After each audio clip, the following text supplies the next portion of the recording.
Muy bien.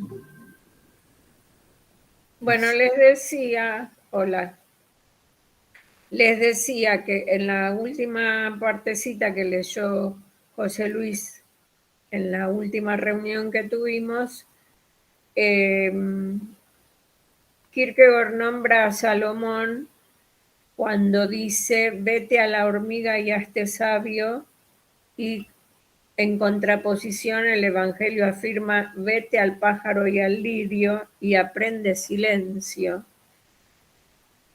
Es como, yo no sé si es una contraposición o cómo lo entienden ustedes. La cuestión que les quería contar que fui a a la parte de los proverbios, que es Proverbios capítulo 6 y empieza en el versículo 6, la cita. ¿Se las leo? por favor. Dice, vete donde la hormiga, perezoso, mira sus andanzas y te harás sabio. Ella, la hormiga, no tiene jefe ni capataz ni amo. Asegura en el verano su sustento, recoge su comida al tiempo de la mies. ¿Hasta cuándo, perezoso, estarás acostado? ¿Cuándo te levantarás de tu sueño? Un poco dormir, otro poco dormitar, otro poco tumbarse con los brazos cruzados, y llegará como vagabundo tu miseria y como un mendigo tu pobreza. Bueno, y después sigue hablando, ¿no? Del hombre inicuo, del malvado, cómo anda, es una descripción tremenda también, si quieren se las leo, porque dice, un malvado, un hombre inicuo, anda con la boca torcida, guiña el ojo, arrastra los pies, hace señas con los dedos, torcido está su corazón, medita el mal, pleito siembra en todo tiempo. Por eso vendrá su ruina de repente, de improviso quebrará y no habrá remedio. Y después, bueno, como siempre en los proverbios vieron que es bastante habitual eso de terminar diciendo 6 cosas hay que aborrece Yahvé y 7 son abominación para su alma. Ojos altaneros, lengua mentirosa, manos que derraman sangre inocente.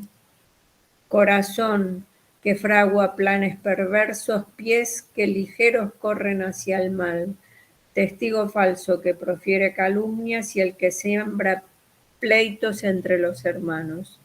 Guarda, hijo mío, el mandato de tu padre y no desprecies la lección de tu madre. Tenlos atados siempre a tu corazón, enlázalos a tu cuello. En tus pasos ellos serán tu guía, cuando te acuestes velarán por ti, conversarán contigo al despertar, porque el mandato es una lámpara y la lección una luz. Camino de vida, los reproches y la instrucción. Bueno, y así sigue, ¿no? Eh, pero esta parte realmente me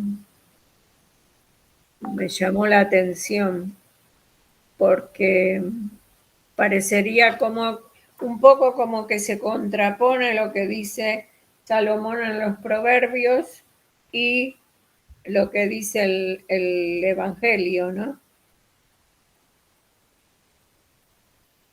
Yo tenía un amigo al que siempre que puedo nombro porque fue mi amigo más querido, eh, un amigo de verdad que se llamaba Hugo Murdoch, y él siempre cuando hablábamos de las cuestiones de la Biblia decía, eh, muchas veces me hacía esta contraposición diciendo, Moisés os dijo, mas yo os digo, ¿no? Como contraponiendo el Antiguo Testamento con el Nuevo. Y acá no sé si ustedes lo comprenden o lo interpretan de la misma manera o más bien lo ven como con una complementariedad.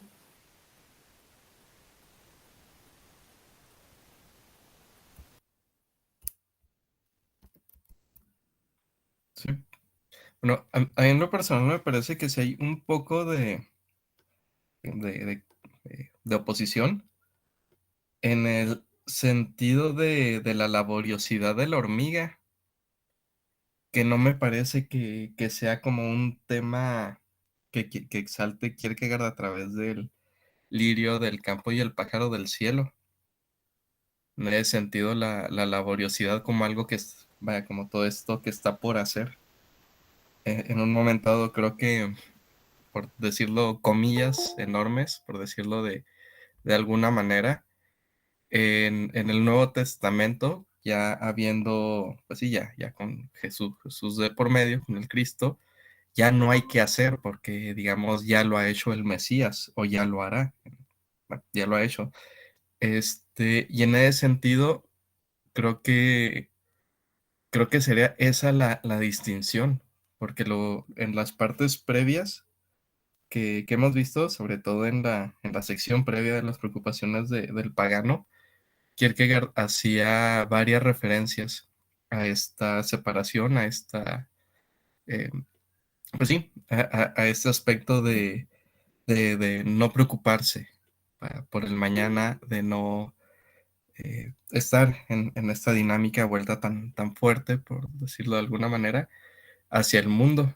¿Y por qué? Pues porque la salvación, y digamos, ya está dada la revelación de alguna manera ya está completa con el Cristo. Y en ese sentido creo que sí hay algún grado de diferencia por la no laboriosidad ante el mundo, sino la confianza, la esperanza que se puede ver en el lirio y en el pájaro. ¿Y qué tal, Angélica? ¿Cómo estás? Hola, Hola, Angélica, ¿qué ¿qué tal? tal? Buenas noches. ¿Cómo andan? Perdón, Bien. perdón la hora, pero... Perdón, ¿en qué página están? Si me En la pueden... 172. Ah, genial, gracias. Estábamos comentando lo que dice de Salomón sobre la laboriosidad de la hormiga y lo que dice el Evangelio acerca de mirar al lirio y al pájaro para aprender de ellos el silencio.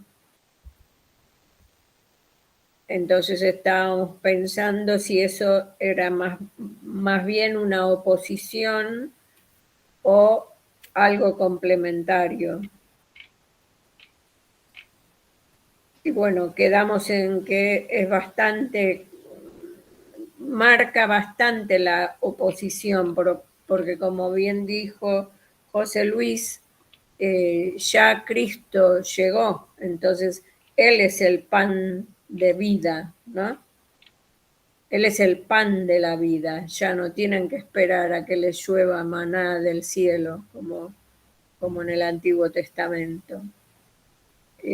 Sí, yo también estoy de acuerdo con esa interpretación, pero quería ver cómo, cómo lo había leído cada uno.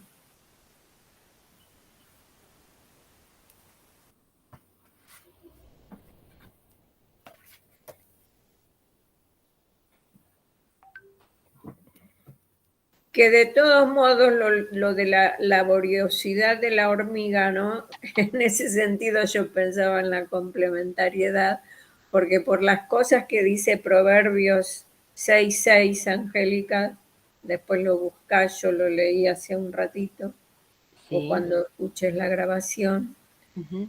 este, esa laboriosidad es como hay que ponerla en buscar primero, o lo primero, el reino de Dios.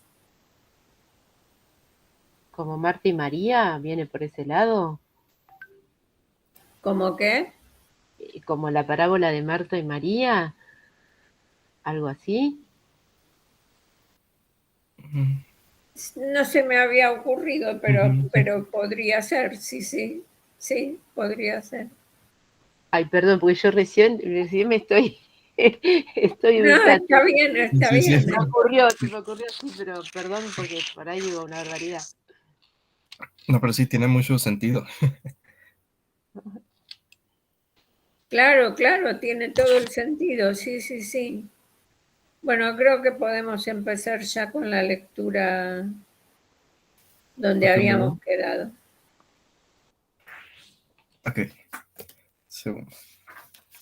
Entonces, continuamos. Lectura de la tercera serie de los lirios del campo y las aves del cielo, que es el lirio en el campo y el pájaro bajo el cielo, de los 3 discursos piadosos, página 172. Doy inicio.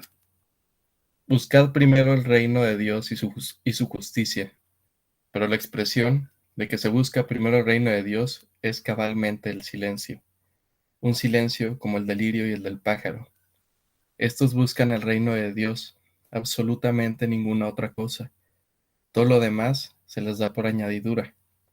Mas si no buscan absolutamente ninguna otra cosa, entonces, desde luego, no buscan lo primero el reino de Dios.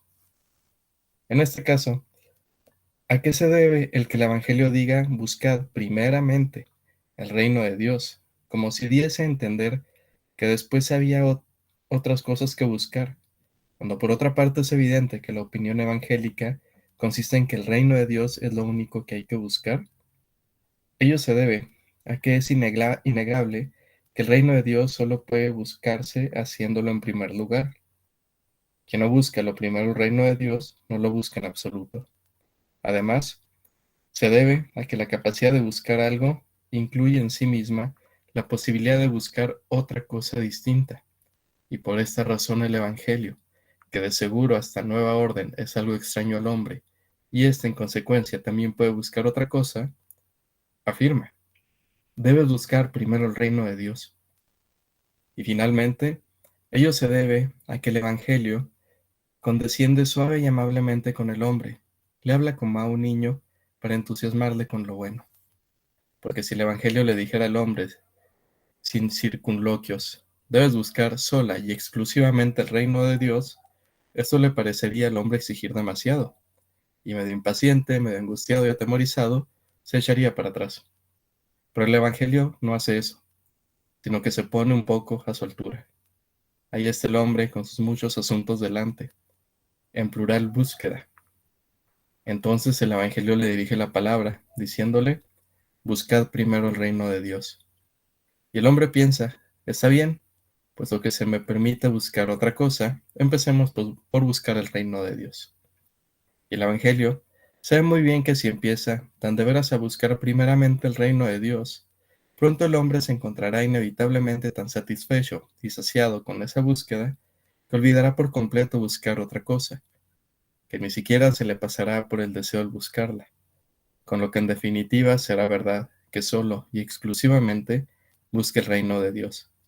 Así se comporta el Evangelio, y así habla sin duda un adulto a un niño. Piensa ahora en un niño que tiene muchas ganas de comer, mientras la madre va poniendo la comida sobre la mesa y el niño no le quita ojo a lo que va apareciendo. Este casi está a punto de llorar de impaciencia y gritar: ¿de qué servirá todo esto poco? Cuando lo haya comido voy a tener tanta hambre como ahora.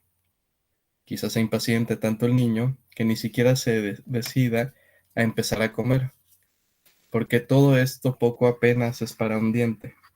Mas la madre, que sabe muy bien lo equivocado que está el niño, le dice: sí, sí, hijito, cómete esto lo primero. Siempre estamos a tiempo de traerte luego algo más. Con esto el niño se tranquiliza y se pone a comer. ¿Y qué sucede? Que enseguida está lleno, incluso sin haber comido la mitad. Si la madre hubiese empezado por reprenderle ásperamente diciéndole: tienes que te sobra, su conducta, aunque no le faltara razón, no sería un ejemplo de esa sabiduría propiamente educativa que mostró al obrar de otra manera. Lo mismo acontece con el Evangelio. Lo más importante para el Evangelio no es hacer reproches y enemistar. Lo que al Evangelio más le importa es conseguir que los hombres lo sigan. Por eso afirma: buscad primeramente.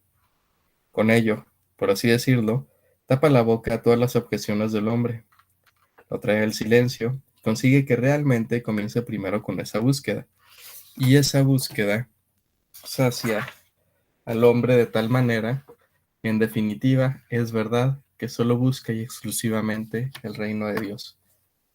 Buscar primero el reino de Dios, es decir, ser como el lirio y el pájaro, es decir, permaneced completamente callados delante de Dios. Así, todo lo demás se os dará por añadidura.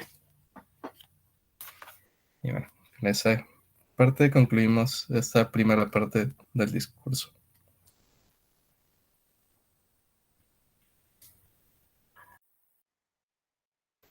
¿Algo para comentar sobre esta parte?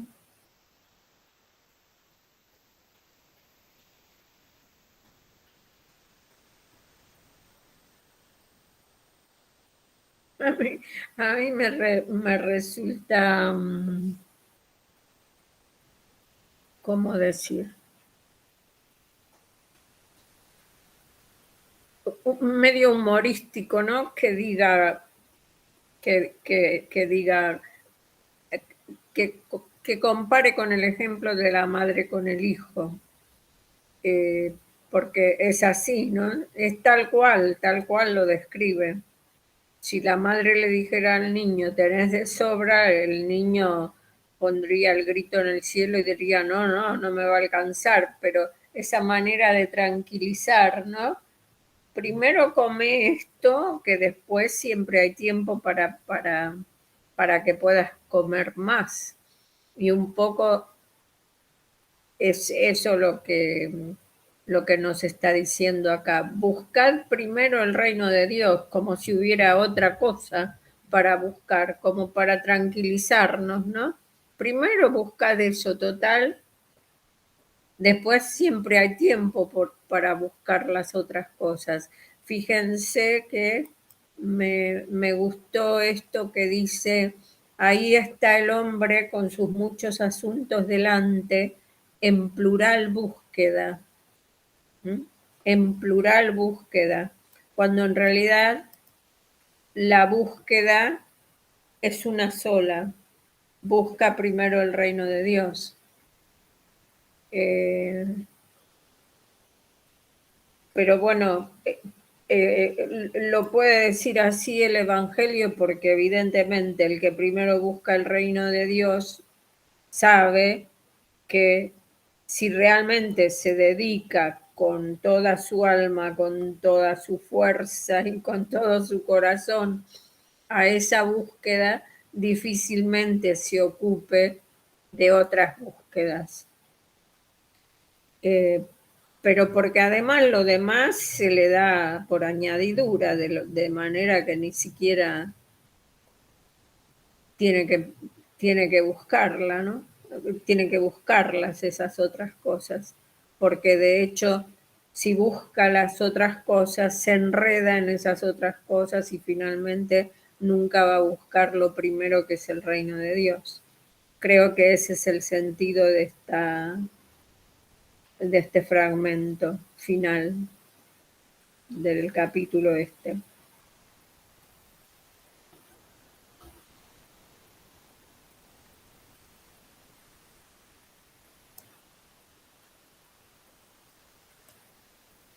Y bueno, Sí, creo que podemos seguir, José Luis.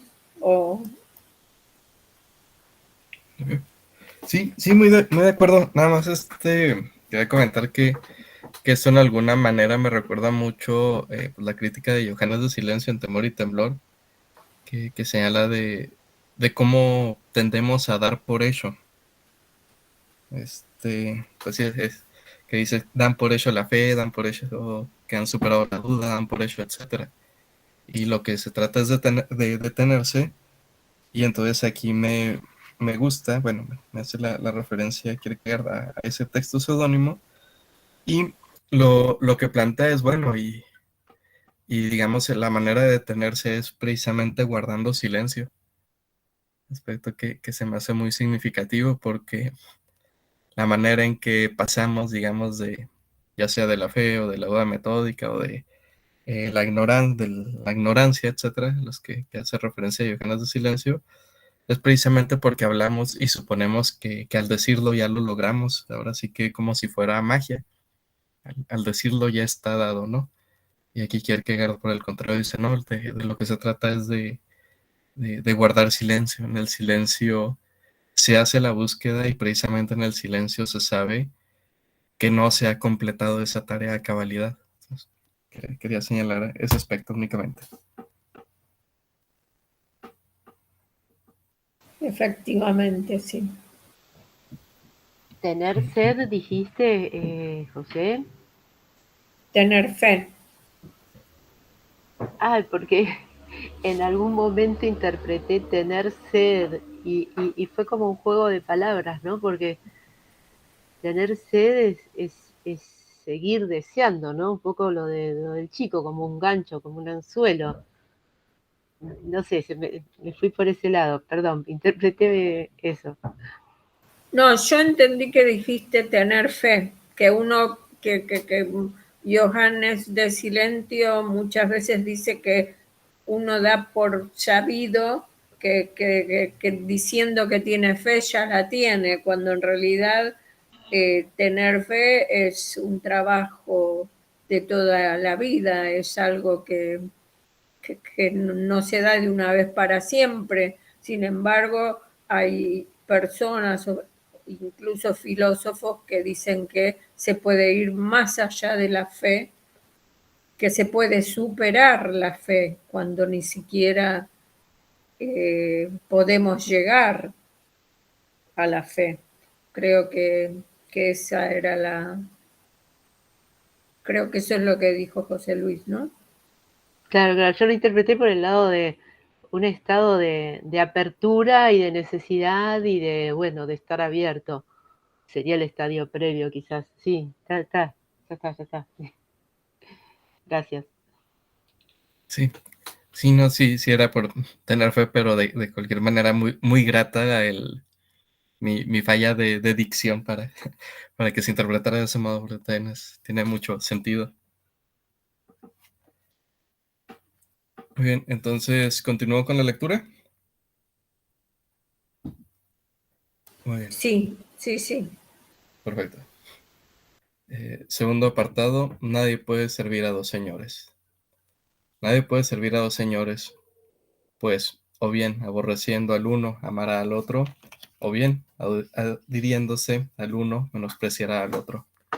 Querido oyente, tú sabes que en el mundo se habla con frecuencia de una alternativa, y esta alternativa despierta entonces una gran sensación. Trae ocupadas de la manera más varia a las diversas gentes, con esperanza, con temblor, en la vida ajetreada, en la tensa inactividad, etc. También has oído decir, en ese mismo mundo, que no hay ninguna alternativa, y esta sabiduría mundana ha despertado a su vez tanta sensación como la más importante de las alternativas. Pero aquí afuera, junto al lirio y al ave, ¿quién podría dudar de que se da una alternativa? ¿O quién podría poner en duda de qué alternativa se trata? ¿O quién dudaría de que tal alternativa es en el sentido más profundo la única alternativa? No, sobre ello no puede caber aquí ninguna duda. En este silencio solemne, no solamente bajo el cielo de Dios, sino solemne delante de Dios, hay una alternativa. Oh Dios, oh. Sí, todo lo restante es indiferente. Por eso, no importa qué cosas por lo demás elija un hombre. Si no elige a Dios, ha fallado la alternativa, o se ha puesto en camino de la perdición con su alternativa. Por lo tanto, oh Dios, he aquí cómo se acentúa completamente para nada todo lo restante, si no es para oponérselo a Dios, es decir, que todo el acento cae infinitamente sobre Dios, de suerte que es Dios mismo, en cuanto a objeto de la elección, el que pone en tensión la decisión electiva, convirtiéndola verdaderamente en una alternativa. Si alguien opinara, superficial o melancólicamente, que donde Dios entra por medio como extremo, propiamente hay tres cosas entre que elegir, ese tal está perdido o ha perdido a Dios, y por eso no se da para él en ello propiamente ninguna alternativa, puesto que al quitar a Dios, es decir, cuando la representación de Dios desaparece o se embrolla, también desaparece la alternativa. Sin embargo, ¿cómo podría esto sucederle a alguien en el silencio, cabelirio y el ave? Por lo tanto, o esto o lo otro. Oh Dios, ¿y cómo lo esclarece el Evangelio? O amar a Dios u odiarlo. Desde luego, cuando el alboroto te rodea, cuando estás metido en las distracciones, te parece que todo esto es casi una exageración. Te parece que entre amar y odiar intercede una distancia demasiado considerable como para emparejarlos a la misma altura, en un solo respiro, en un único pensamiento, en solas dos palabras, sin ningún guión, ningún inciso, ninguna interpolación que pudiera separarlas lo más mínimo. Como un cuerpo en el espacio vacío cae con una rapidez vertiginosa, así también el silencio allá afuera, junto al lirio del pájaro, el silencio solemne delante de Dios, hace que estos dos extremos, rechazándose, se pongan en el mismísimo instante en contacto mutuo. Sí, se conviertan en el mismo instante en o amar u odiar. Así como en el espacio vacío no hay un tercero que amortigue la velocidad del cuerpo que cae, de la misma manera tampoco hay un tercero, en el silencio solemne delante de Dios, capaz de mantener el amar y el odiar en una retardada distancia mutua. O Dios, y según la aclaración del Evangelio, o adherirse a Dios o menospreciarlo. Desde luego, en sociedad con los hombres, en la vida agitada de los negocios, en el mucho alternar con la gente, parece que intercede una gran distancia entre adherirse a uno o despreciarlo. Entonces se suele decir, yo no alterno para nada con ese hombre, pero de esto no se sigue que lo desprecie, ni muchísimo menos. Y lo mismo ocurre respecto del mucho alternar con las gentes, a las que, dentro del círculo social vastísimo, se las trata sin ninguna esencial interioridad, con mayor o menor indiferencia. Pero cuando menor se hace el número de los que se trata, cuando menos difusas sean las relaciones sociales, tanto más interiores se harán, y en consecuencia, más se impondrá la alternativa como ley de las mismas. Por otra parte, el trato con Dios es absolutamente, en el sentido más profundo de la palabra, asocial. Supongamos meramente a dos amantes, una relación que también es asocial, precisamente porque es tan interior. Para ellos y su relación tiene razón de ser la alternativa, o entregarnos mutuamente o menospreciarnos.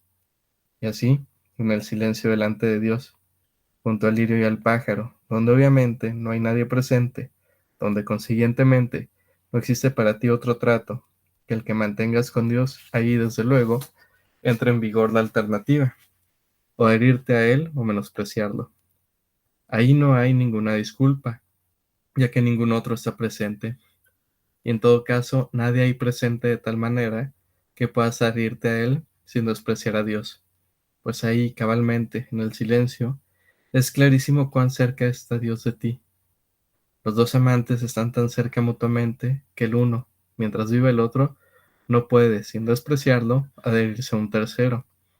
Aquí radica lo que de alternativa hay en esa relación, ya que el que esta alternativa, o adherirse o despreciar, exista, depende de lo muy cerca que ambos están entre sí.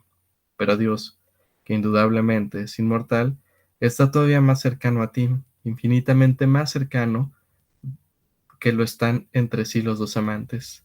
Él, tu creador y conservador, Él, en quien tú vives, te mueves y eres Él, de cuya gracia todo lo recibes. Así que no hay ninguna exageración en esto, adherirse a Dios o despreciarlo.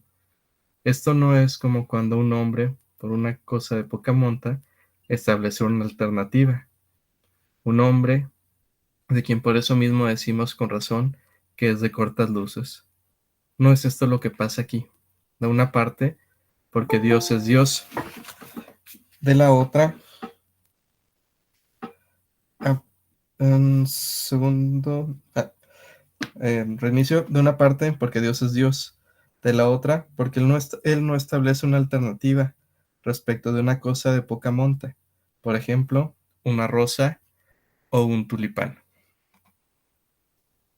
No, Él las establece respecto de sí mismo diciendo, o yo, o te adhieres a mí y absolutamente en todo, o tú me desprecias. Dios no podría hablar de sí mismo de otras maneras. Si Dios pudiese hablar de sí mismo, como si no fuera absolutamente el primero, como si no fuera el único, absolutamente todo, sino meramente una cosa entre tantas, uno que también se hacía ilusiones de poder quizá llegar a ser tomado en cuenta. Si Dios pudiese hablar así, no cabría duda de que se había perdido a sí mismo, que no tenía ni idea de lo que era, es decir, que no era Dios. Por lo tanto, en el silencio junto al lirio y al pájaro, hay una alternativa, o Dios, entendiéndolo así, o amar a Dios u odiarlo, o adherirse a Él o menospreciarlo. ¿Qué es, pues, lo que significa esta alternativa? ¿Qué es lo que exige Dios? Ya que toda alternativa es una exigencia, como en el caso de los amantes que se exigen amor, cuando el uno le dice al otro, oh, oh, mas Dios no se relaciona contigo como un amante, ni tampoco tú con Él. La relación es distinta, de la criatura al Creador. ¿Qué es, pues, lo que Él exige con esta alternativa? Exige obediencia, obediencia absoluta. Si no le obedeces absolutamente en todo, entonces no le amas. Y si no le amas, entonces lo estás odiando. Si no le obedeces absolutamente en todo, entonces no te entregas a Él. Y si no te entregas a Él absolutamente en todo, entonces no te adhieres a Él. Y si no te adhieres a Él, entonces le estás menospreciando. Esta obediencia absoluta, que consiste en que si no amas a Dios, lo estás odiando, en que si no te entregas absolutamente a Él y en todo, lo estás menospreciando, la puedes aprender de los maestros a los que obviamente el Evangelio te refiere, del lirio y del pájaro. Suele decirse que obedecer es reinar, pero todavía es más sabia la siguiente afirmación: siendo uno obediente, puede leccionar en la obediencia. Esto es lo que acontece con el lirio y el pájaro. No tienen ningún poder de forzar al discípulo, no tienen más que la forzosidad que les confiere su propia obediencia. El lirio y el pájaro son los maestros obedientes. ¿No es extraño, no es acaso extraño de este modo de hablar? La palabra obediente suele emplearse en el caso del discípulo. Se le exige constantemente que sea obediente, pero aquí el maestro mismo es obediente. ¿Y qué cosa extraña? La obediencia. ¿Y qué método es el suyo? El de obediencia. Si fueses capaz de obedecer como el lirio y el pájaro, con tu obediencia también podrías seleccionar en la obediencia. Mas puesto que ni tú ni yo somos tan obedientes, aprendamos pues del lirio y del pájaro obediencia. Ya vimos que allá afuera, junto al lirio y al pájaro, reinaba el silencio. Mas este silencio, o lo que procurábamos aprender de él, hacerse callados, es la primera condición para poder de verdad obedecer. Cuando todo en tu contorno esté solemnemente calculado, como allá afuera, cuando el silencio te habita interiormente, entonces captas con una fuerza infinita esta verdad, que tienes que amar al Señor tu Dios y servirle a Él solamente. Y captas que eres tú quien tienes que amar a Dios de esa manera, tú solo en el mundo entero, tú que de seguro estás a solas en ese contorno del solemne silencio, tan a solas que ni siquiera puede caber una duda, una objeción, una disculpa, una escapatoria, una pregunta problemática, que ni siquiera en una palabra pueda rebotar ninguna voz extraña en tu atalaya interior, ninguna voz fuera de la divina, que en torno de ti y dentro de ti te está hablando en el silencio. Si nunca hubo tal silencio en torno y dentro de ti, tampoco aprendiste ni nunca aprenderás la obediencia. Pero si has aprendido a callar, no habrá mayor dificultad en que aprendas a obedecer. Presta pues atención a la naturaleza que te rodea. En la naturaleza todo es obediencia, obediencia absoluta. Aquí se hace la voluntad de Dios, así en la tierra como en el cielo. O si alguien prefiere citar las palabras sagradas de otra manera, igualmente acomodada, aquí en la naturaleza, la voluntad divina se hace en la tierra como ella es en el cielo. En la naturaleza todo es obediencia absoluta. Aquí no acontece meramente, como también es el caso del humano, que porque Dios es el omnipotente, por eso mismo no se hace nada, ni lo más mínimo sin su voluntad. No, aquí además es ello así, porque todo es obediencia absoluta. Entre ambas cosas, desde luego, se da una enorme diferencia, puesto que seguramente una cosa es que la desobediencia humana más pusilánime o más terca, la desobediencia de un solo hombre o de toda la humanidad, no consiga lo más mínimo contra la voluntad de Dios el Omnipotente, y otra cosa muy distinta, que su voluntad se haga porque todo lo obedece absolutamente, porque no hay ninguna otra voluntad fuera de la suya, ni en el cielo ni en la tierra, y este es el caso de la naturaleza. En la naturaleza vale lo que afirma la Escritura, que ni siquiera un gorrión se cae al suelo sin la voluntad del Padre, y esto no sucede simplemente porque Él es el Todopoderoso, sino porque todo es obediencia absoluta y su voluntad la única. No se oye ni la más mínima objeción, ni una palabra, ni un suspiro contenido. El gorrión absolutamente obediente cae al suelo con una obediencia absoluta, si esa es la voluntad de Dios. En la naturaleza, todo es obediencia absoluta. El silbido del viento, el eco del bosque, el murmullo del riachuelo, el zumbido del verano, el susurro de las hojas, el triscar de la hierba, cada sonido, cualquier sonido que percibas, todo es sumisión, obediencia absoluta, y así puedes oír a Dios en todo, de la misma manera que puedes oírlo en la música que forma el movimiento obediencial de los cuerpos sidrales, y el progresivo brío del tiempo, y la ligera reflexividad de la nube, y la afluencia gotiforme del mar con toda su cohesión, y la celeridad de la luz, y la todavía mayor del sonido. Todo es obediencia. Y la puntual salida del sol, y su puesta no menos puntual, y el cambio repentino de los vientos, y el flujo y reflujo de las mareas a las horas fijas, y la concordia de la rotación exacta de las estaciones, todo junto es obediencia. Sí, si hubiera una estrella en el cielo, o un grano de polvo sobre la tierra, que se empeñasen en su propia voluntad, ambos quedarían aniquilados en el mismo momento y con la misma facilidad, porque en la naturaleza todo es nada, entendiéndolo de la siguiente manera: todo es nada distinto de la absoluta voluntad divina, y ha cesado de existir en el mismo momento en que no sea incondicionalmente voluntad de Dios. Así, contemplemos más de cerca y humanamente al lirio y al pájaro para aprender la obediencia. El lirio y el pájaro son absolutamente obedientes a Dios. Ellos saben, como es propio de maestros, dar magistralmente con lo absoluto. Ay, para la mayoría de los hombres que lo soslayan o lo hierran. Pero una cosa no comprenden en absoluto el lirio y el pájaro. Ay, una cosa que la mayoría de los hombres entienden de maravilla: las medianías. Ni en la cabeza ni en la voluntad del lirio y del pájaro podrá caber nunca que una pequeña desobediencia no tenga que ser una desobediencia absoluta, ni tampoco que la menor de todas las desobediencias pudiese quedarse el otro nombre que no fuera desprecio de Dios, o que se podría servir, aparte de servir a Dios, a otra cosa u otra persona, sin que ello fuese además menospreciar a Dios. El lirio y el pájaro ni lo comprenderán ni querrán comprender todo este galimatías. Qué maravillosa seguridad para encontrar y tener toda su vida en lo absoluto. Y, ¿dónde, profundos maestros, podríamos encontrar seguridad fuera de lo absoluto? ¿No es sin duda todo lo relativo una inseguridad en sí mismo? En conformidad con esto, debería expresarme de manera distinta.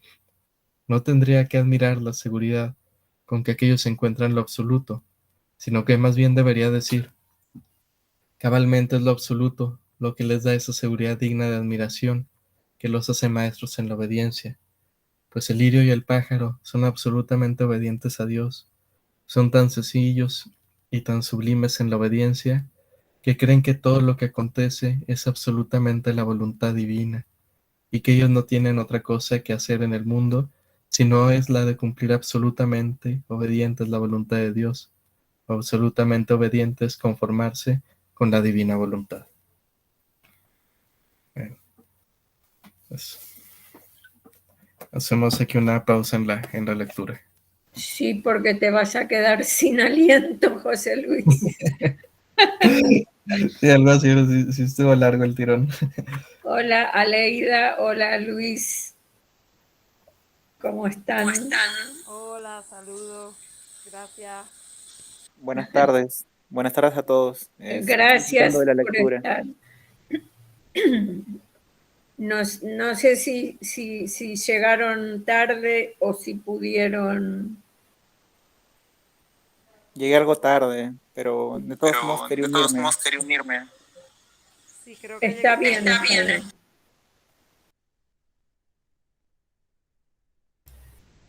Bueno, este es un tema muy de actualidad, me parece a mí. No sé qué pensarán ustedes, José Luis y Fernando y Patricia, Angélica y Aleida y Luis, pero la obediencia de la que está hablando aquí eh, es un tema que parece una antigüedad, ¿no es cierto? Cuando uno habla así, parece que como el mundo está tan diferente, o siempre fue igual, porque para mí no es que esté tan diferente, pero es siempre esta alternativa, ¿no? De la que habla Kierkegaard. Si uno no elige amar a Dios, entonces inmediatamente lo que se sigue es que lo odia porque no existe otra posibilidad, no existe otra posibilidad. Por eso el ejemplo de los dos señores, no se puede servir a dos señores porque si amas a uno, aborreces al otro. Me sorprende también el hecho de que siempre como tantas veces hace la Biblia también como ejemplo o como término comparativo ponga el de las dos personas que se aman, ¿no? Porque obviamente cuanto más interior es el vínculo, tanto más se comprende esta entrega, por llamarla de algún modo, esta entrega absoluta a lo absoluto, en este caso, que es Dios. Y bueno, yo marqué algunas cosas, pero si ustedes también, por favor, díganme, porque no es que quiero hablar todo el tiempo, todo lo contrario. Yo tengo una pregunta, o Sí. bueno, un punto de inflexión. ¿Se está usando la palabra Dios como algo literal o se está dando un significado a esa palabra? O sea, no como el Dios, pues que muchas personas creen que es, pues, ¿no? Omnipotente y todo eso. No una figura física, sino como eh, algo que está intrínseco en el hombre. ¿Me Eh, permite, me expliqué bien? Disculpe. sí, sí, completamente. Bueno, por lo menos yo comprendí perfectamente tu pregunta. José Luis, te pediría que me buscaras, porque mientras contesto no puedo saber, pero en una parte vos leíste que me hizo recordar mucho lo que dice Agustín de Hipona, ¿no? Cuando habla de Dios. En él vivimos, nos movemos, respiramos, ¿no? Eh, Creo que en la primera parte de esta segunda que leíste dice algo así. Es decir, Dios es aquello que nos ha creado, que nos fundamenta, que nos permite ser lo que somos. Eso es, me parece a mí. Y, y bueno, y la revelación cristiana es la que nos pone en un contacto muchísimo más estrecho con el Dios a quien debemos servir y a quien debemos obediencia, porque a lo largo de todo este libro, que obviamente, Luis, vos no estuviste en los otros encuentros, pero el pagano, digamos, la vida del pagano no es una vida delante de Dios como está diciendo todo el tiempo respecto del cristiano, ¿no? El cristiano se diferencia tanto de los seres de la naturaleza como son el pájaro y el lirio, de los cuales, sin embargo, puede aprender si los escucha y también se diferencia del pagano, en el sentido de que el pagano es un hombre que no vive en y delante de Dios, como lo hace el cristiano.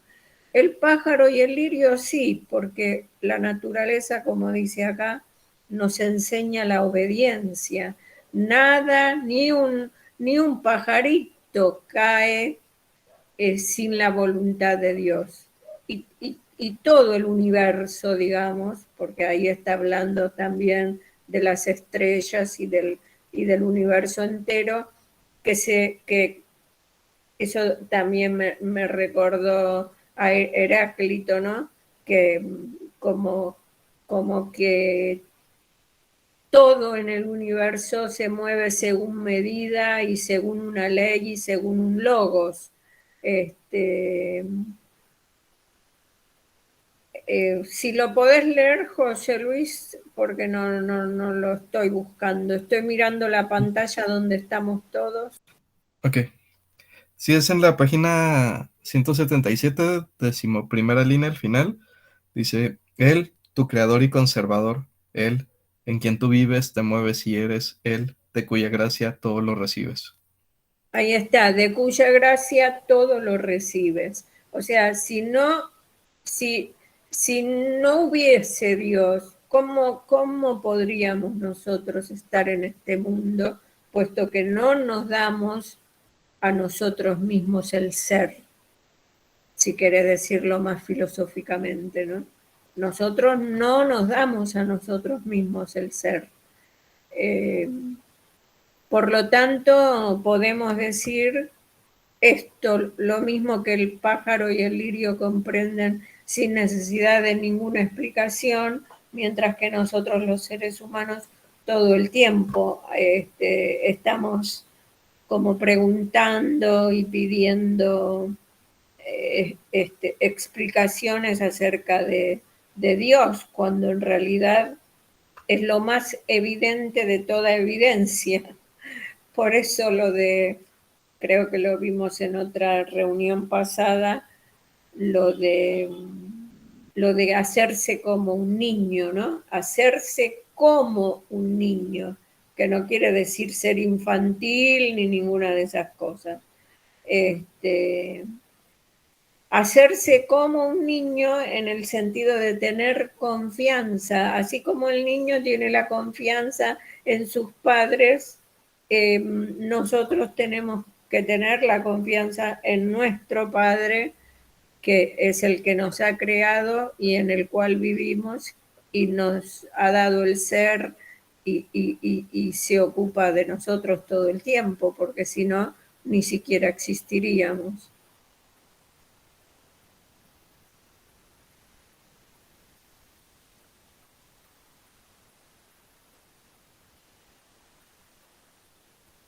Y bueno, a mí me gustó mucho esta parte de la página 179, justamente la que dije recién, cuando habla de que ni siquiera un gorrión se cae al suelo sin la voluntad del Padre. Y esto no sucede simplemente porque Él es el Todopoderoso, sino porque todo es obediencia absoluta y su voluntad la única. Y lo que agrega es lo que quiero destacar. No se oye ni la más mínima objeción, ni una palabra, ni un suspiro contenido.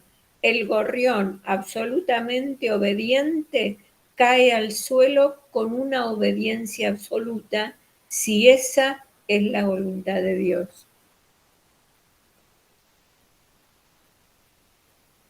Bueno, eso imagínense, lo tenemos que aprender del lirio y del pájaro, en el silencio, ¿no?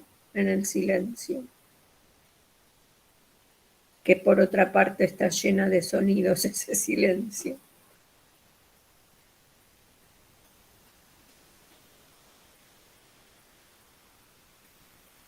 ¿Vieron cuando habla de las nubes, el mar, la luz, el sonido? Todo es obediencia, la salida del sol, la puesta del sol, el cambio de las estaciones, las mareas, todo junto es obediencia, dice.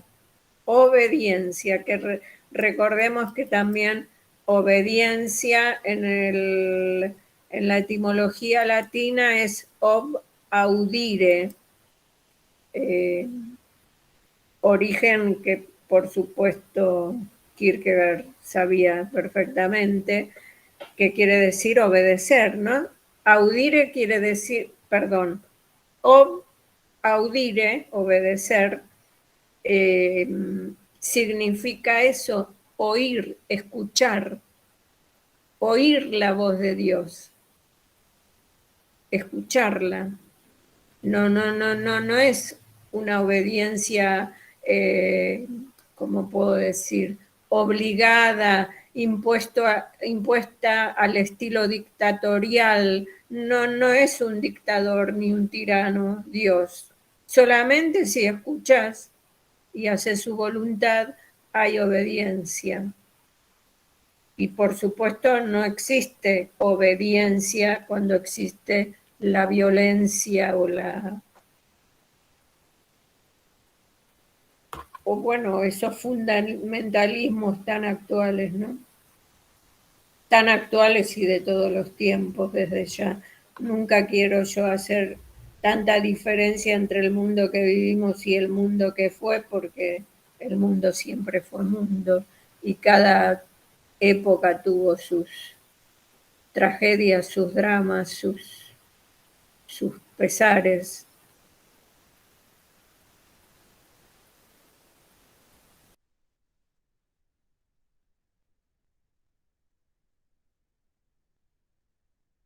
Bueno, hablen ustedes un poco.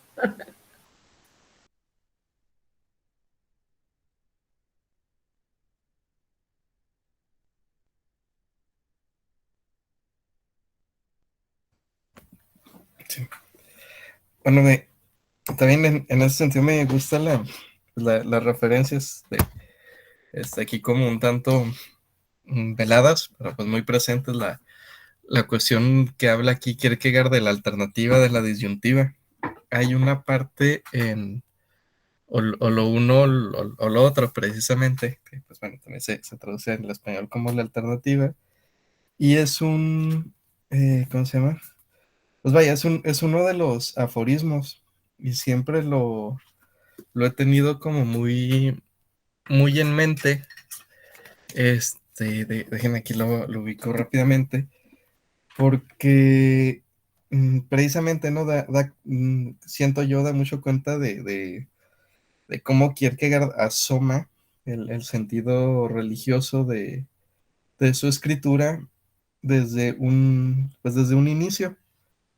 En este aforismo, que de hecho es el único que tiene título, y precisamente lo titula o lo uno o lo otro, un discurso estático, dice: la verdadera eternidad no yace tras un tal o bien, sino delante de este. Que es como bueno, siempre he interpretado esto, que es justo Kierkegaard, digamos, advirtiendo, dando el señalamiento de su obra, de que la alternativa no es esta que plantea entre lo estético y lo ético, sino que la alternativa es delante de ello, en lo eterno, que sería en lo religioso, ya que es como si de alguna manera lo retomara, o más bien diera continuidad. este planteamiento, pero digamos desde el otro lado, desde lo religioso. Y en ese sentido, digamos, en términos, vamos a decirlos finitos, por no encontrar otros, lo estético y lo religioso como alternativa terminan, vaya, entre lo estético y lo ético se plantean como alternativa, pero una vez que se da la lectura desde lo religioso, en realidad desaparecen y queda la alternativa, o sea, como lo plantea en este texto de los lirios del campo y las aves del cielo, que dice es Dios y guarda silencio, porque finalmente ante lo divino, digamos, todo lo demás pierde sustancia. Y en ese sentido, pues la alternativa es Dios o a final de cuentas, digamos, la nada, porque sin Dios que fundamente cualquier otra posibilidad de elección, en realidad no hay otra cosa que elegir. Y entonces, pues se genera, ¿no? Esta disyuntiva que plantea, pues es Dios o menospreciarlo. Entonces, este menosprecio, pues a su vez se identifica con la falta de obediencia, porque es cuando ponemos, o mejor dicho, tratamos de imponer nuestras ideas. Justamente hay una parte aquí donde dice que los lirios del campo, las aves, vaya, que la naturaleza no se mete a buscar como posibilidades o alternativas, de hecho, ¿sí? Simplemente pues obedece. Y es en esa obediencia pues donde están todas pues, las posibilidades, vaya. Y pues bueno, eso quería comentar de entrada. Claro, y también, sí, también otra cosa que tiene que ver con esto que vos planteás, que ya aparece en una obra tan temprana, en la producción de Kierkegaard, como eso lo uno o lo otro, esto de plantearlo así, como lo explicaste vos perfectamente ahora, tiene que ver también con esto de la obediencia absoluta, porque fíjense que en la página 180, si no me equivoco, dice que los bueno, ya viene de lo anterior, ¿no? Como que el lirio y el pájaro son absolutamente obedientes a Dios porque saben dar. ¿Qué quiere decir saben dar? Saben encontrarse magistralmente con lo absoluto. En cambio, la mayoría de los hombres lo soslayan o lo yerran. ¿Por qué? Porque siempre van detrás de otra cosa, o lo otro, o lo otro, o lo otro, o lo otro. Siempre hay un o lo otro que nunca se termina. Y detrás de esas cosas, de esas otras cosas, es donde se extravían, nos extraviamos o nos perdemos. Ahora, lo que él dice, que me pareció también fantástico acá, es que la mayoría de los hombres no entienden eso que entienden el lirio y el pájaro, ¿no? Sino que lo que los hombres entienden de maravilla, y ahí estamos en la página 180, lo que los hombres entendemos de maravilla son las medianías, cosa que ni en la cabeza ni en la voluntad del lirio y del pájaro podrá caber nunca. ¿Y a qué le llama las medianías? Enseguida lo explica. Una pequeña desobediencia no tiene que ser, no les cabe en la cabeza al lirio al pájaro que una pequeña desobediencia no tenga que ser una desobediencia absoluta. Y esto es lo que a mí más me impresiona de los escritos de Kierkegaard, ¿no? Esta firmeza, este poder enérgico que tiene, digamos, esta fuerza impresionante para afirmar lo que hay que afirmar y no andarse con evasivas, con excusas, con con caminos, ¿cómo decir?, con caminos paralelos o caminos que se abran. No, Él es tremendo en ese sentido y es algo que muchísima gente, creo yo, que no, incluso estudiosos de Kierkegaard, por eso le pongo tanto énfasis a esto, porque en realidad a veces hacen de Kierkegaard como un ser, no sé cómo decir, que todo lo comprende, que todo lo acepta, que todo... ¿Se entiende lo que quiero decir? Y acá lo que está diciendo, que ni al lirio ni al pájaro le puede caber nunca en la cabeza que una pequeña desobediencia no tenga que ser una desobediencia absoluta, fíjense ustedes, ni tampoco que a la menor de todas las desobediencias tuviese que dársele otro nombre que no fuera desprecio de Dios, o que se podría servir, aparte de servir a Dios, a otra cosa u otra persona, sin que ello fuese además menospreciar a Dios. Díganme si no es en esto totalmente categórico, no sé. Categórico, totalmente categórico. Una pequeña desobediencia es lo mismo que la desobediencia absoluta. Y la menor de las desobediencias es desprecio de Dios. ¿Por qué? Porque es no escuchar lo que Dios pide, no escuchar la voz del amor, no escuchar, por eso hablaba de obediencia, que quiere decir oír, escuchar. De ahí viene la palabra obediencia. Es escuchar una voz, no cumplir un mandato tiránico. Nada que ver con la tiranía, nada que ver con las dictaduras, ni las manipulaciones de los hombres sobre otros hombres, aunque esos hombres puedan a veces ser pastores o curas de las iglesias o papas o lo que sea, ¿no? Eso a mí me pareció de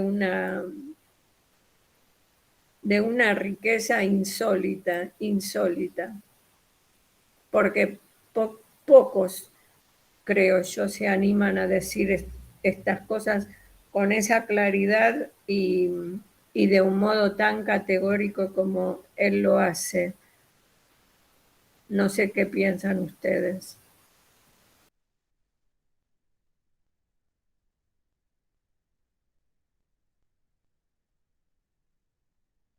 ¿Les parece que exagero? Me parece de que tiende se puede malinterpretar, es muy fácil de que se malinterprete como usted ve la obediencia y está plasmada en los textos de Kierkegaard. Para una primera lectura, creo que a muchos entorpecería, pues me considero también dentro de ese grupo, pero hay que analizar, pues, ¿no? Y como usted dice, muchas veces, no, él compara la obediencia no con un acto autoritario, sino que como una liberación de estos mismos. Exactamente, Luis, exactamente. Es como una liberación, dijiste las palabras exactas, es como una liberación de todas esas tiranías, de todas esas falsas obediencias que obviamente no son obediencia a Dios, sino que es porque Dios nunca puede querer tu mal, ni el mal de nadie, ni el mal de tus prójimos. Por eso me pareció fantástico lo que acabas de decir. Es como una liberación. La obediencia a Dios es la liberación a las falsas obediencias o a las obediencias que te esclavizan, a las obediencias de las manipulaciones que nos hacen desde todos desde todos los ángulos o desde todos los ámbitos en que nos movemos, ¿no? Desde nuestra familia, desde nuestros políticos, nuestra sociedad, etcétera. Justamente obedecer a Dios significa no esclavizarse a esas manipulaciones o no sé cómo llamarla, o esas tiranías de los humanos entre nosotros, que ejercemos además unos con otros, ¿no? En las relaciones más, más íntimas incluso, en las relaciones de padres e hijos, de hermanos, de esposos, de lo que sea.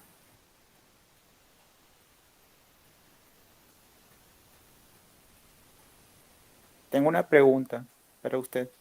Sí. Kierkegaard, bueno, llama pues, ¿no? A Dios como esa voz interior. Me gustaría saber su opinión sobre la concepción de Dios, se podría llamar así, pero no una opinión de Kierkegaard, sino la de usted. ¿Cómo ha interpretado con las lecturas que ha podido, bueno, disfrutar y sus experiencias? Bueno, lo del Dios interior, si vos querés decir con que Dios es interior y solo interior, yo ni lo siento ni lo interpreto así, porque también si vamos a eso, podríamos decir que Dios, como de hecho se dijo, y se piensa y se manifiesta a lo largo de la historia, es que Dios fuese una creación mía, ¿no es cierto? Y Kierkegaard muchas veces, vos lo vas a leer también en los libros seudónimos, como el que nombró recién José Luis, vas a leer muchas veces que habla de lo que llama el punto arquimédico, ¿no? El punto arquimédico es la famosa frase de Arquímedes, dadme un punto y moveré al mundo. Pero Kierkegaard se preocupa por aclarar que la frase dicha por Arquímedes está mal, porque no dice dadme un punto y moveré al mundo, sino que dice que ese punto tiene que estar fuera del mundo. Para poder mover con un punto al mundo, ese punto tiene que estar fuera del mundo. Con lo cual quiero decir que mi concepción, por llamarla de alguna manera, si se puede decir así, mi concepción de Dios no es que solo está dentro de mí, sino que también está fuera de mí. Está dentro y está fuera. No sé si contesté tu pregunta. Sí, sí la contestó y pues hace unos cuantos días escuché una idea de la cual pues estaba algo pensativo u obsesionado, que es de que toda la materia, pues los seres vivos, las personas, eh, cumplen un rol en específico y no es por caer en el determinismo, sino que más que nada es como un flujo, pues, ¿no?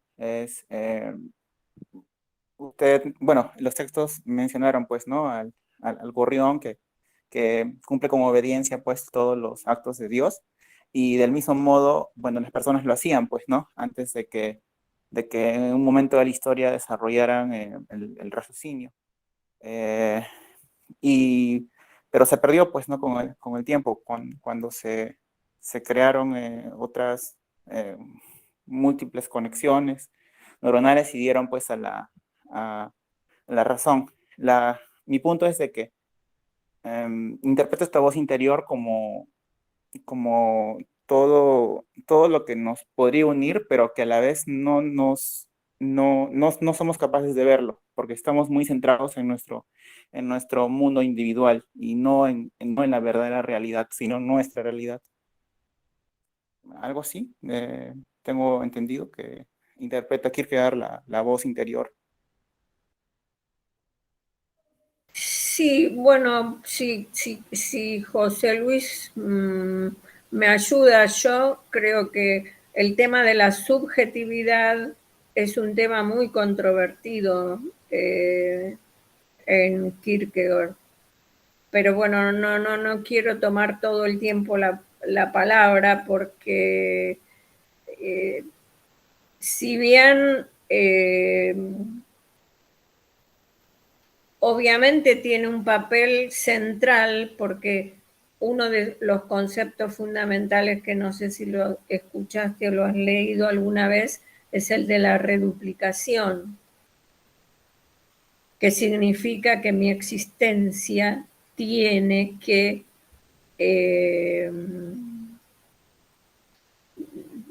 reproducir no es la palabra justa, sino que yo con mi existencia tengo que expresar lo que soy o lo que pienso. No puedo vivir de una manera donde no coincidan las dos cosas. Entonces, el tema de la subjetividad en Kierkegaard es un tema que merece un estudio. La verdad que merece un estudio, sobre todo por parte de gente que es joven, como sos vos, o por lo menos aparece en la foto. No, sí soy yo, no se preocupe. Claro, claro. Pero son temas importantísimos para aclarar en Kierkegaard, porque son justamente este que planteaste es un tema muy controvertido, porque con eso de la subjetividad en Kierkegaard hay muchos malentendidos. La subjetividad sola no alcanza.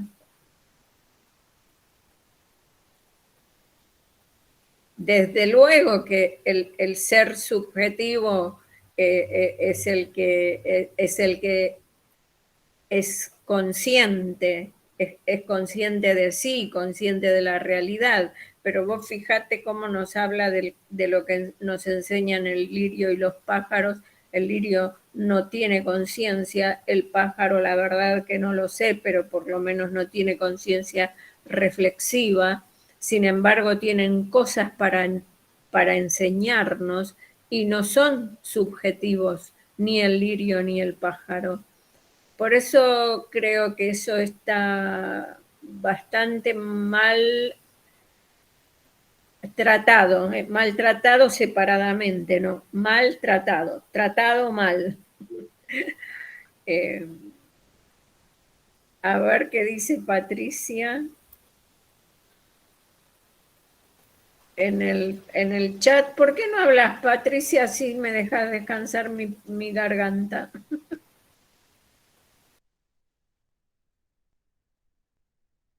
¿Podés hablar lo que escribiste? Sí, sí, Ana. Es que luego se me hace más fácil escribir. Por favor, por favor.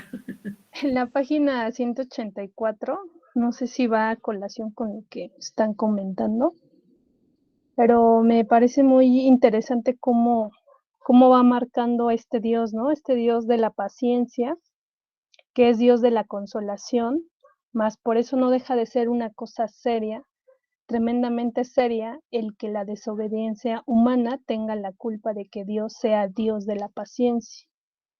El hombre descubrió un atributo divino que el lirio y el pájaro, siempre absolutamente obedientes, desconocen, o mejor dicho, Dios fue tan amable con el hombre que le reveló que él poseía ese atributo, el de la paciencia. Pero también, oh terrible responsabilidad, la desobediencia humana y la paciencia divina se corresponden en un cierto sentido, hay consuelo, pero bajo una terrible responsabilidad.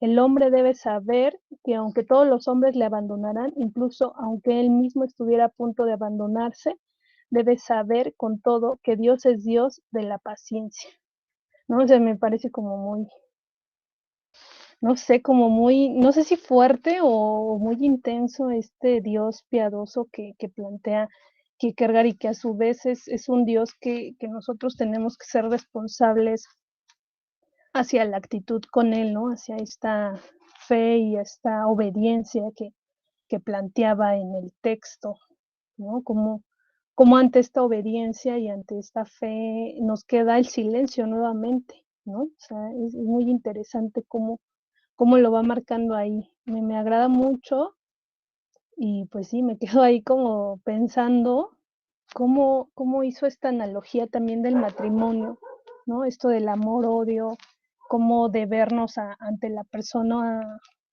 amada. No sé si entendí bien o no en esta cuestión de, no sé si como si fuera un Dios, la persona amada, o también en este sentido de la responsabilidad. No sé ahí si pudiéramos indagar un poquito en esa parte. No, eso me parece, Patricia, que lo dice en el sentido de que si vos a la persona amada la engañás con un tercero, digamos,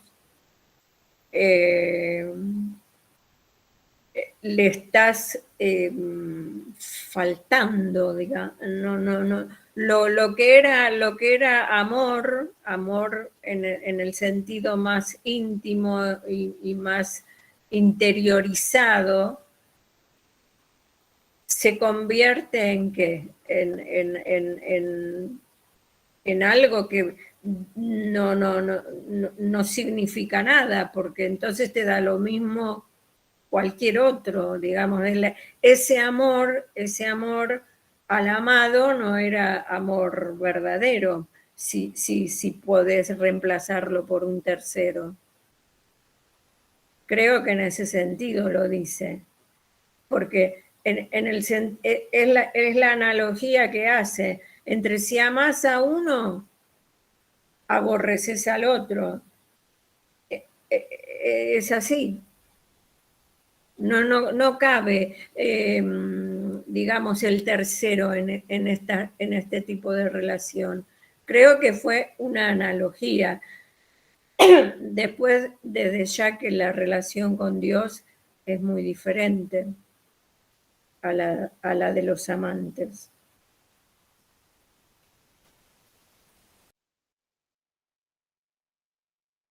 Y este texto que leíste, ¿de dónde era?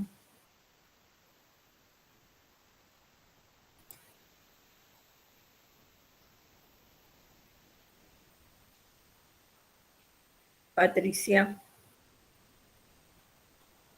¿De qué página Ay, era? perdón, pensé que había perdido mi micrófono. Es de No. 182, me parece. Estaba antes. No, o después.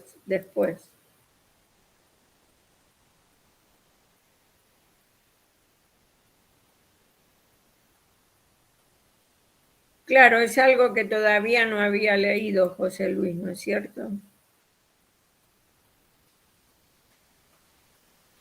Sí, me parece que viene muy a cuento lo que decís, lo que leíste o lo que señalaste, porque de verdad que la desobediencia humana, por suerte, cuenta con la paciencia de Dios, porque si no, todos nos condenaríamos por voluntad propia.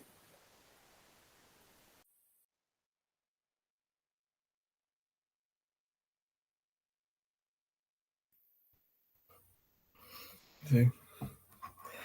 Sí, ahí creo que entra mucho, bueno, algo que viene de las partes previas de la lectura, vinculando un poco lo que sea la Patricia y el cuestionamiento de Adrián, que por cierto las citas que encontró Patricia están geniales. Pero de que antes había hablado Kierkegaard de la importancia de saber guardar silencio. Entonces primero decía que sí, que el hablar y el raciocinio todo este tipo de elementos que nos permiten diferenciarnos de las bestias, los animales, etcétera, y que en ese sentido son, digamos, comillas, una forma de comprender la superioridad, pero que en realidad la superioridad no está en el raciocinio y el habla como aquello que nos distingue de los animales, sino en ser capaces de que pese a esa habla, guardar silencio. Entonces, creo que en ese sentido, vinculando con lo que hablabas de la liberación, de la obediencia como una liberación, va en ese sentido, solo podemos, o solo puede, mejor dicho, solo puede ser obediente quien es verdaderamente libre.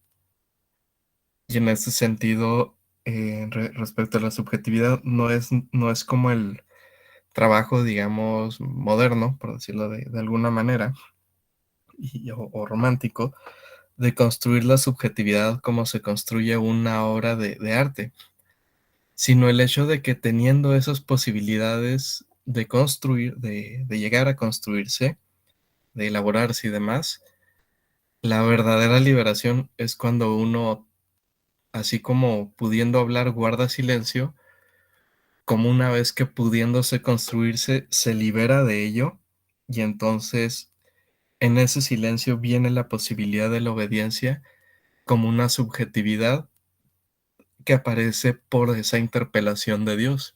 Entonces, en el sentido, pues, muy, muy evangélico, ¿no? La cuestión de ser llamados, de una vocación. Somos llamados y en la medida en que podamos responder, es donde, o en la medida en que podamos ser obedientes, señalándolo acorde a las palabras de este discurso, es donde se da la posibilidad de construcción de una subjetividad.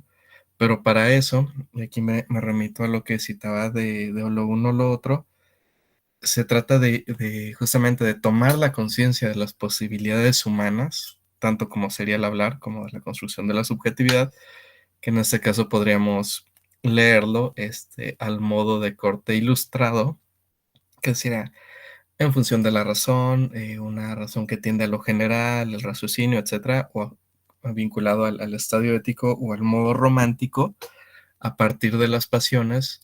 Entonces, cuando se toma plenamente conciencia, creo yo, según los postulados de Kierkegaard, cuando se toma plenamente conciencia de esas posibilidades de construcción, de subjetividad de sí mismo, reitero, cuando se toma plena conciencia de eso, es cuando uno se da cuenta que sería mejor callar. Es decir, que la verdadera posibilidad de una construcción en referencia a lo eterno está en guardar silencio y darse cuenta que la subjetividad no viene dada desde el sí mismo que supone construirse, sino por una respuesta que es la obediencia. En ese sentido, pues la obediencia sería, como ya citaba Ana, la reduplicación, que es llevar a la vida estos contenidos, en este caso de la fe, más que de una idea abstracta. Y con ello, pues justo sería otra vez llegar a ese punto en el que están los lirios del campo y las aves del cielo, no porque estemos al nivel de ellos, sino porque precisamente pudiendo haber estado o pudiendo tomar estas herramientas que, digamos, comillas, nos dan una superioridad, nos dan un distintivo de ellos, precisamente podemos darnos cuenta de que hay una inadecuación de ellas y son las que nos permiten, comillas, volver, pero digamos ya sería una repetición, pero ya en un sentido plenamente espiritual, religioso, que no es la repetición de volver a lo finito, sino una repetición, una reduplicación de esta relación con lo divino. Porque si fuera un mero volver a lo finito o permanecer en lo finito al modo de lo estético o lo ético, creo que ahí es donde entraría la posibilidad que nos marca ya con otro seudónimo, con Anticlimacus, que es el volver a un estado de desesperación. Y precisamente la desesperación es un querer ser sí mismo a toda costa, que irónicamente oculta un no querer ser sí mismo. Porque uno no puede ser sí mismo a toda costa porque, como ya señalaba Ana, uno no se da el fundamento. Entonces, querer ser sí mismo es asumir que el fundamento no está en mí, por lo tanto, mi ser no depende de mí, sino de una relación y una respuesta. Entonces, querer ser sí mismo, negando el fundamento, es no querer ser sí mismo. Querer ser sí mismo sería asumir. Entonces, que ese yo y ese fundamento no dependen de mí mismo. Por lo tanto, las posibilidades de la subjetividad no están en mí mismo, sino en las posibilidades de esa obediencia. Y esa obediencia supone el silencio. Y por ello, lo que ya comentabas, que eso también se me hizo muy bien, Adrián, Luis Adrián, lo de la liberación. O sea, es la liberación, y quizá la primer liberación que debemos tener es la de la voz propia, la del tratar de afianzar una subjetividad. Pero otra vez, liberarnos no es nada más no tener la atadura. Alguien que nunca ha estado atado no se ha liberado, sino es precisamente atravesar por este proceso de dar cuenta de esas ataduras y tener una ruptura con ellos, con ellas, mediante el silencio y la obediencia.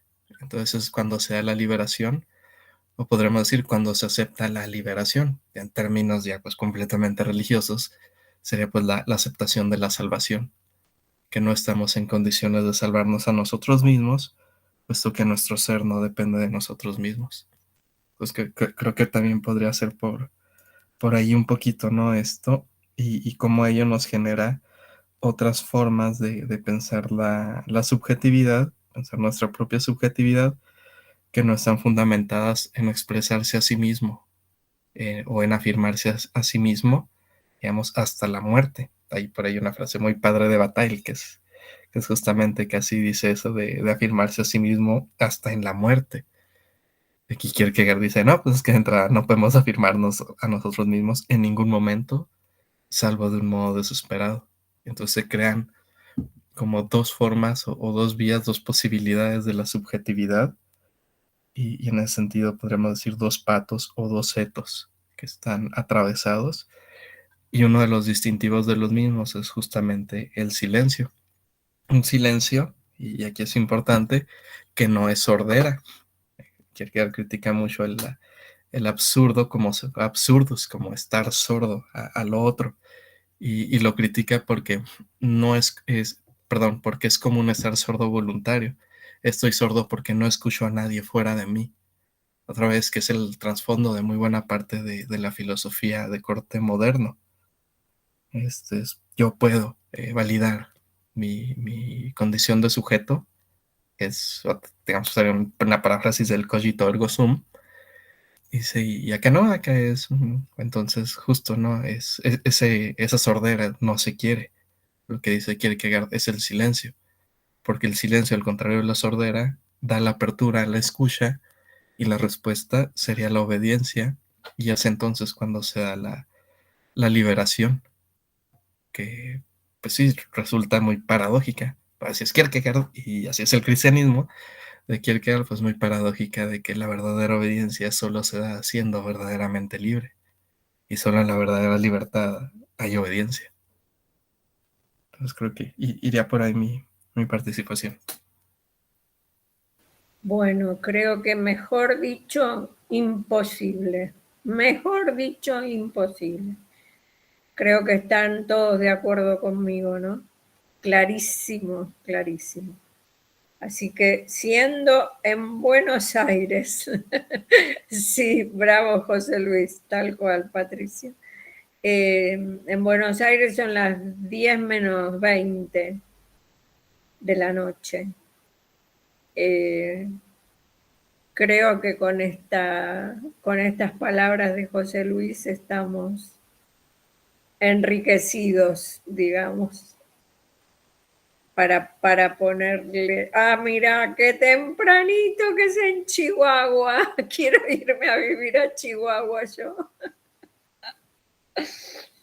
Bueno, quiero decir que nos despedimos hasta el próximo martes, ¿no? Y ojalá que vuelvan ustedes también. Un abrazo para todos y gracias. Bueno, un beso a todos. José Luis, Fernando, Patricia, Angélica, Leila y Luis Adrián. Gracias a todos, muy buena. Gracias. Chao, que Muchas estén gracias a bien. todos. Gracias, Chao. nos Muy vemos el bien, martes. gracias. Nos Chao vemos. a todos. Adrián, Leida, qué bueno que se unen, esperamos continuar con ustedes. Sí, ojalá que sí. Después nos decís lo de la grabación, ¿no, José Luis?